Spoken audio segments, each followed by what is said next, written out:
Today, I am going to discuss about some examples, going to work out on some analytical examples for LTI system driven by random signals. Okay, so this is the random signals. So here, first example is, we are given a system here. We are given a system driven by random process capital X. Then the output of the system is another random process y of t. Okay, and I have here the impulse response of the system. Okay, so and what is the mean value? So what is the mean value of output process? What is the mean square value? What is mean square value? Y square bar, expectation of y square. Okay, so expectation of y and expectation of y square. This is what we are supposed to compute. Okay, we are supposed to find this, and the input process is not only the random process, it is a white process, white noise. So basically white noise means what? It has a constant power spectrum. See, for example, if I take here, so if this is T, the average power spectrum is constant. Okay, so this is power spectral density. Basically, we represent this with like this, S of x by frequency. Okay, so this is frequency. So here you have the constant power spectral density. All frequencies are containing the same power. Okay, that is what is white noise. So we are feeding this signal, feeding the system with the random white noise, and we want to find the mean value of that one and mean square value of the output process. Okay, so what is the definition of y bar? That is the mean value, expectation of y. Okay, so this is what we have, expectation of y. So you substitute in place of y, you substitute the convolution integral. This is the convolution integral. So this is the convolution, y of t is the convolution of impulse response and the input signal. Okay, so and input signal means here it is process. We are taking the total ensemble, and you can interchange the expectation operation, you can push inside, and the integration operation you can put it outside. Okay, so in that way I have the same thing here, integration hf tau, expectation of x of t minus tau d tau. Okay, so this is what we have. And what is this? This is nothing but expectation of the input process. So that is nothing but x bar. It is nothing but x bar. And I have, once I take this x, once I write this as x bar is a constant value here, and this constant value you can take out of the integral. So I have finally these two quantities I have. The mean value or expected value of the output process is equal to the expectation of the input process weighed by the area under the impulse response function. Okay, this is area under the impulse response function, and this is constant basically. Okay, this integration is constant, and this is constant, x bar is constant. So constant multiplied by constant is again constant. So what is the nature of, for example, if you take some impulse response like this, let us say some impulse response like this, h of t. So I want to find the area under the curve. So this is the area under the curve. So as long as the system is same, I have the same impulse response. So the integration of the hf d tau, the area under the curve remains constant. Okay. So this is what we have. So basically I should say that y bar, I can also write as y bar output expectation value, output mean is proportional to the input mean. Okay. So this is not direct proportionality is applicable only if the input process is white. Okay. If the input process is white and basically, of course, it need not be. Even for color cases also it will work. But the time domain mean is constant. Okay. I think it works not only for here. In this case, we have again the white noise. But however, this is because it is dependent on this one, not on the actual process. Okay. It works for any kind of spectrum. Now let us come to the mean square value. So what is mean square value? Mean square value is nothing but power, average power in the random process, because y square. Okay. If I take y of t, it is a mean value. If I expected value, if I take y square and expectation, it is nothing but mean square value. Mean square value is nothing but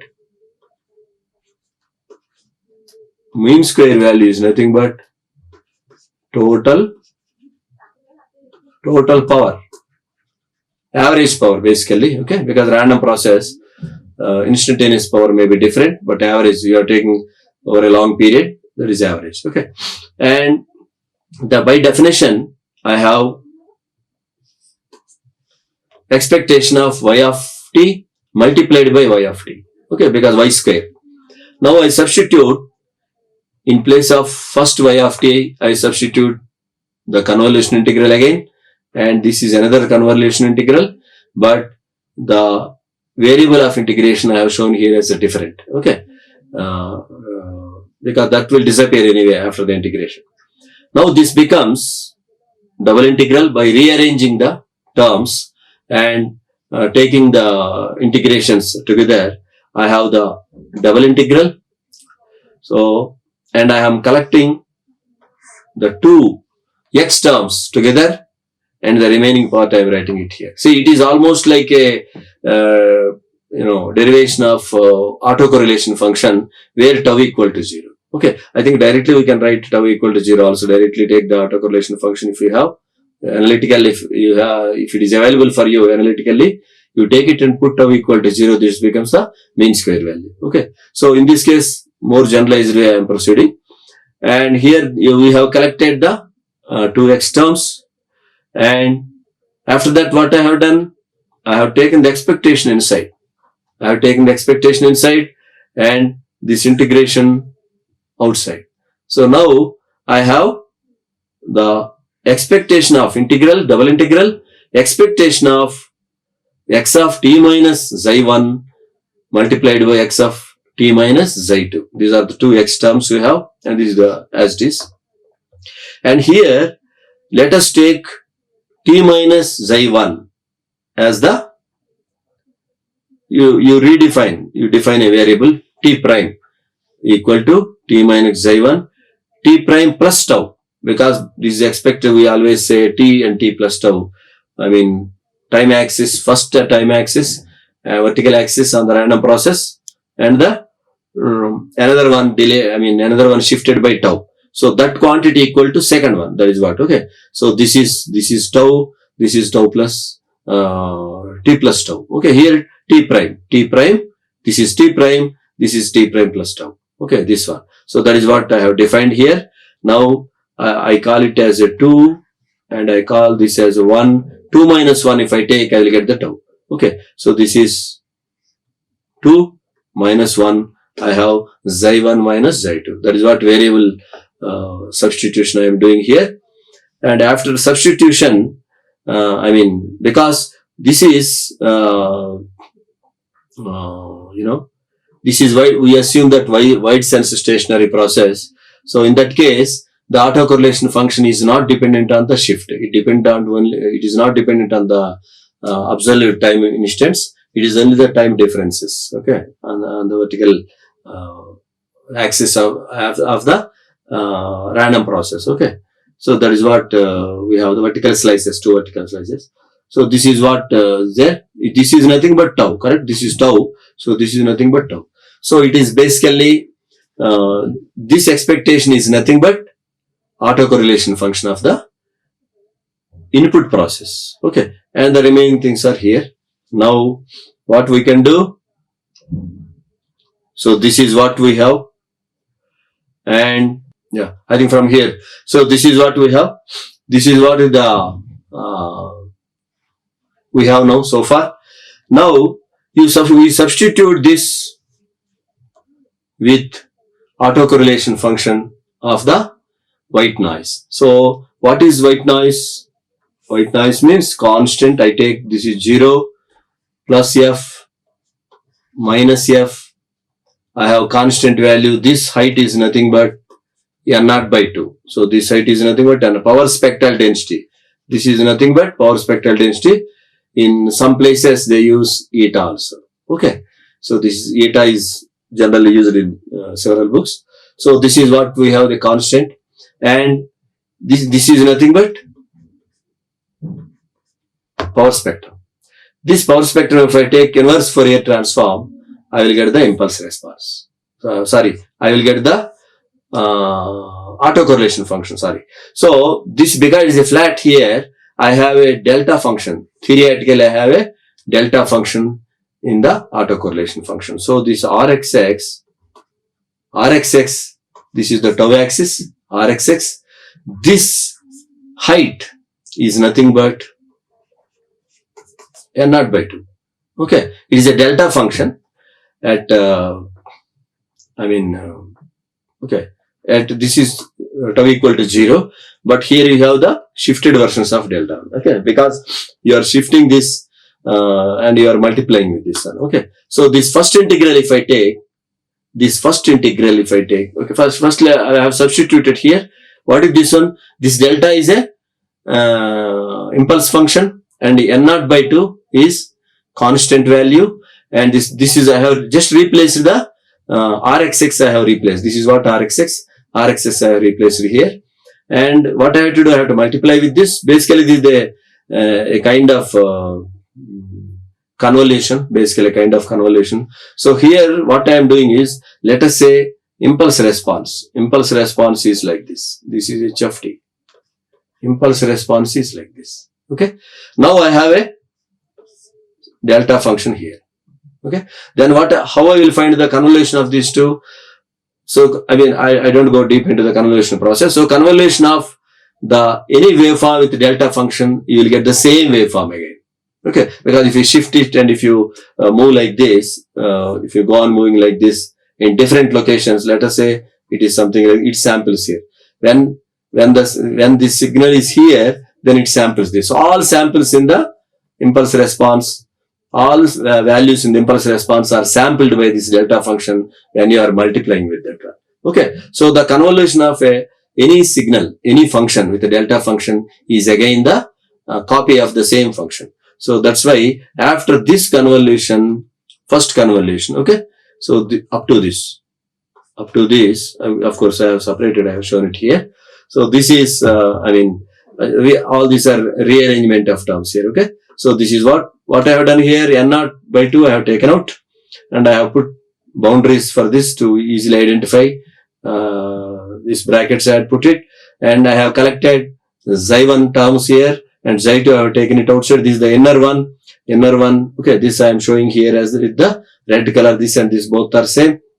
This is the red color, and this whatever I have shown here red color is translates to impulse response, because it's the duplicate of this impulse response, as I told you.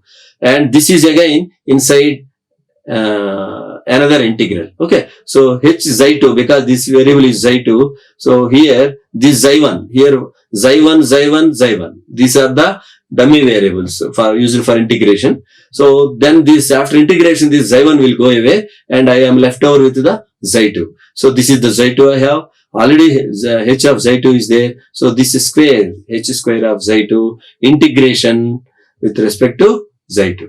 Okay. And I have the constant value outside this. So what is this one? What it means? Here, the output power expectation of this, that is nothing but y square bar is proportional to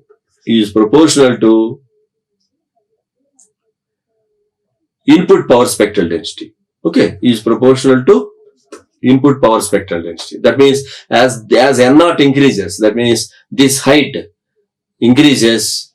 So this mean square value also will increase. Okay, that means basically what are you doing? By increasing n0 means you are increasing the power at the input.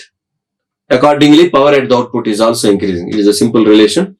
But important thing here is, it is the integration, that is area under the curve of the squared one of the impulse response. Okay. So for example, if I take how you get the squared one, let us take here. So if I take one impulse response like this, so squared one means this will become plus, this will, all negatives will become plus. It is only this one. And again, if I square this, I will get a energy. Okay. So this is basically bipolar function. I am converting into polar function, unipolar function. So you have the area under the curve as the power in the process. I mean, in this one, in this case, because I am squaring here, I can say that if impulse response of the system as a signal, if I assume that is signal h square I am doing, here also it is, but it is not power, it is an energy. This is the energy contained in the impulse response of the system. Okay. So that is what, okay, you can interpret in that way. Now, example 3, compute the cross correlation function of an LTI system, input and output for a white noise input. So here also same thing, same I have here. I have input, I have output. So this is the white noise process. This is the output of the white noise process. What is the extra thing here? We want to find the cross correlation. That's the same thing.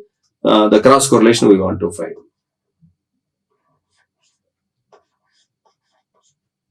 Okay. So this is the expression for that. What is that? Cross correlation is equal to input autocorrelation convolved with impulse response of the system. Okay. So same thing, we can write it as a convolution integral. And I can substitute for this. I have this, I have already explained to you. And after substitution, I have n0 by 2 and delta function. This n0 by 2 is a constant. I am taking this out and I have this one. Now, when I convolve the impulse response with the, when I convolve the impulse response with the delta function, I will again get the impulse response of the system. So, the cross correlation is directly proportional to, here also, I should say n by 2. Because for a given system, h of tau is constant. Okay. It is not changing. So it is proportional to n0 square for a given system. Okay. So what it means is, of course, it is dependent, in one way, I can also write it here, instead of n0, with respect, instead of n0, I can also write proportional to h of tau. Okay. Because n0 taking as a proportionality constant, I can write like that also.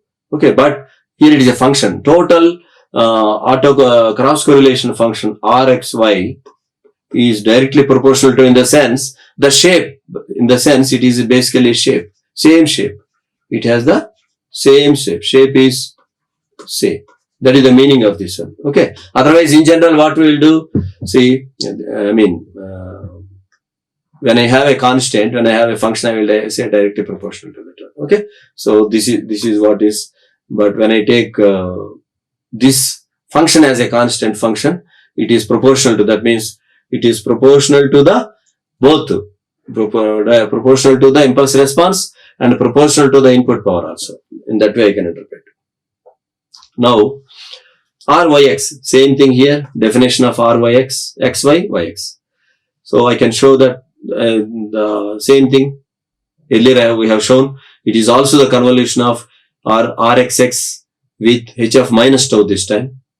Okay, time inverted version. And this is the convolution integral. Substitute the RXX, substitute this value for RXX. I have a convolution of impulse response with the delta function. So again I have the HF minus tau here. So this is same interpretation here. Okay. So it is only the sign change here. I mean, so here because if you take XY, if order changes, you know that cross correlation won't remain same unless the signal is symmetric. Okay. But in this, we don't find any general. In general, we may not find symmetry in. Okay. So both are not equal. So I should say that R XY is not equal to R YX. Okay. Both are not. Of course, I need tau here. So that is what you have. Now example 4. Determine the nature of autocorrelation function of a noisy periodic signal when the noise is correlated with the signal. Sorry, uncorrelated with the signal. Okay. So I have X of t as the signal and the N of t is a noise. It is uncorrelated with the signal. That is the most important thing here. There is no correlation because naturally the noise is not dependent on the signal. So there are some noises which are dependent on the signal, like speckle noise. Such things can be modulated, modeled as a multiplicative noise. But in our case, in all communication channels, mostly we have the additive noise that is more important. So that is where this kind of application comes into picture. So noisy periodic signal means you have the periodic signal and you have the noisy periodic signal. During the transmission, the noise is added, and in the receiver also, receiver noise is also added to the signal. And I can take periodic signal means here, I can take any modulation system. Any modulation system, we have a carrier signal. So especially take amplitude modulation, for example, it has a carrier and it has two side bands. And so, or simple tone signal also. Sometimes you transmit single tone also. So that is what is, that is where you come across the periodic signal. And after transmission, it is disturbed by some noise. It is additive noise. These are linear systems. We assume that channel is as linear as possible. And the noise adds to the signal. Okay. So that is the meaning of additive noise. Then see what is the scenario here? I have a signal here. So here I have some signal X of t plus noise. Okay. Maybe this is the receiver. You can say it is the receiver. After transmission, you have the receiver, and receiver front end contains RF amplifiers and up to IF amplifier. You have a lot of noise there. So, receiver noise, combinedly I am representing it as this is a noiseless receiver. Let us say this is a noiseless receiver. All the noise added to the signal or periodic signal, I am adding at the input of the noiseless receiver. So in that case, I have again Y here. Okay. So because here it is, because I am talking about the periodic signal. So periodic signal N of t, it may come from capital N of t, another process. Okay.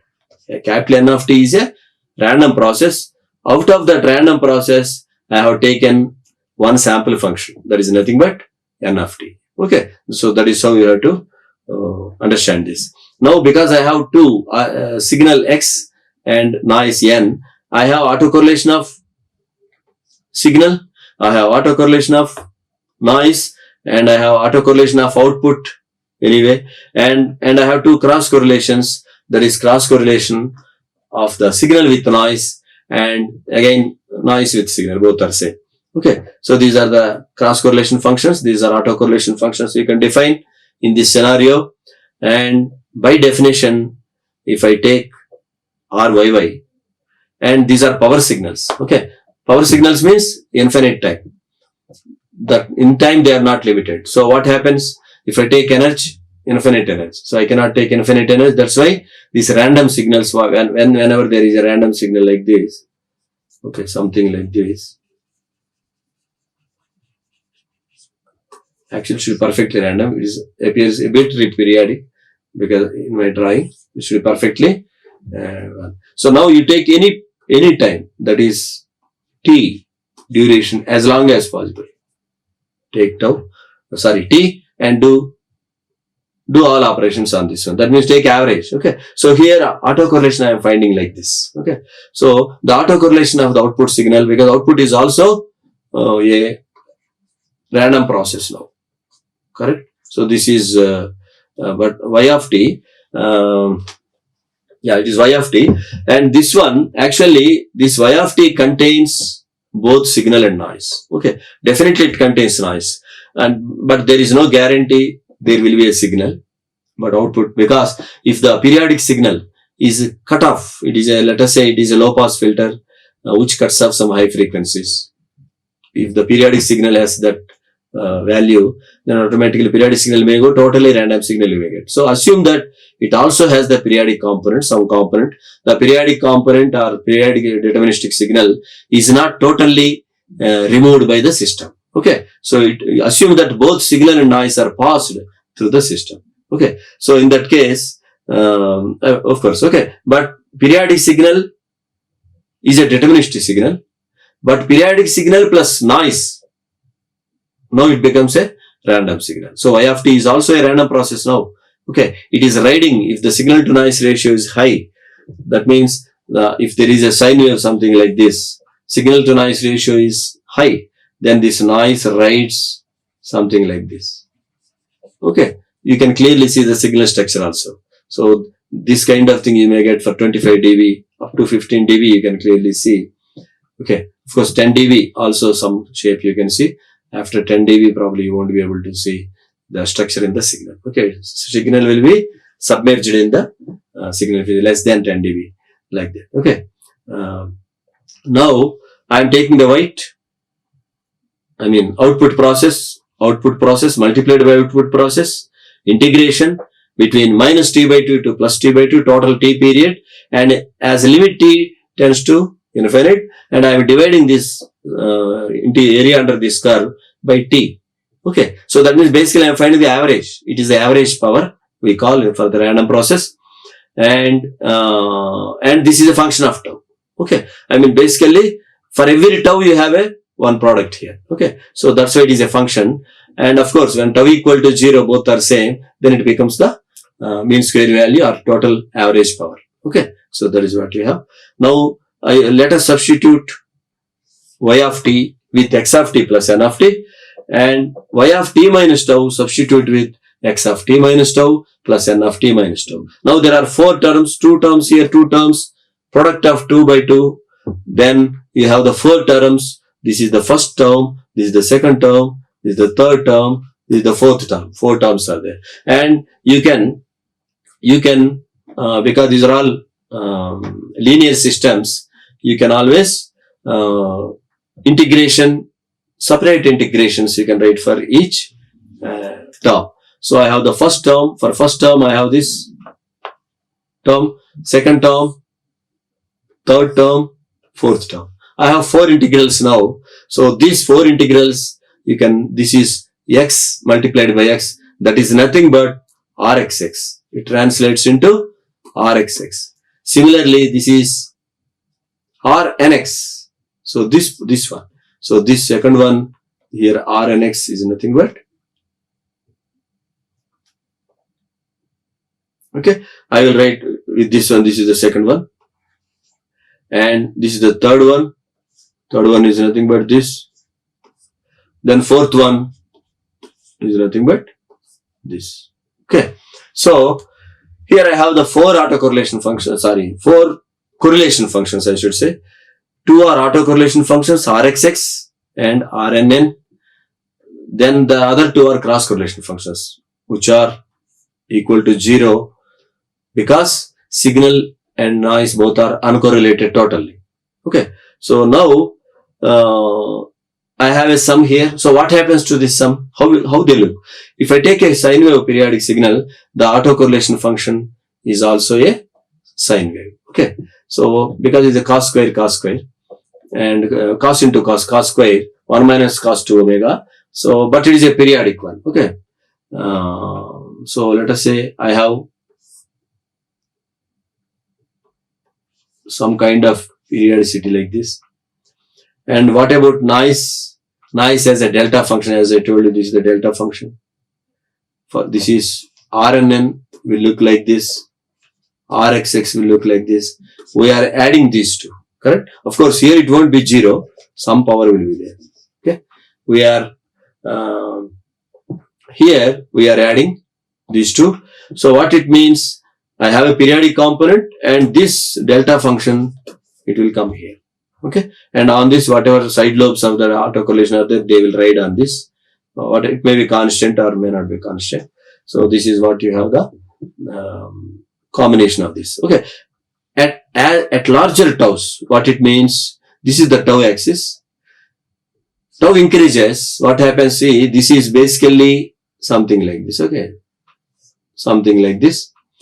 As tau increases, the RNN, the power in the noise, I mean the value of the autocorrelation function for larger taus, it is 0 almost. Okay, so here it is corrupted with these side lobes are corrupted with some noise terms, but as tau increases at the ends, almost at the ends, if I see for larger taus, this RYY is same as the RXX because RNN effect comes down there. Okay, so that's why it tends to RYY tends towards RXX for larger values of tau. Okay, so thank you so much for your attention. I will stop it here, and in the next one I will consider few applications of the autocorrelation function. Thank you. Like, share and subscribe. Hit the bell icon for more updates.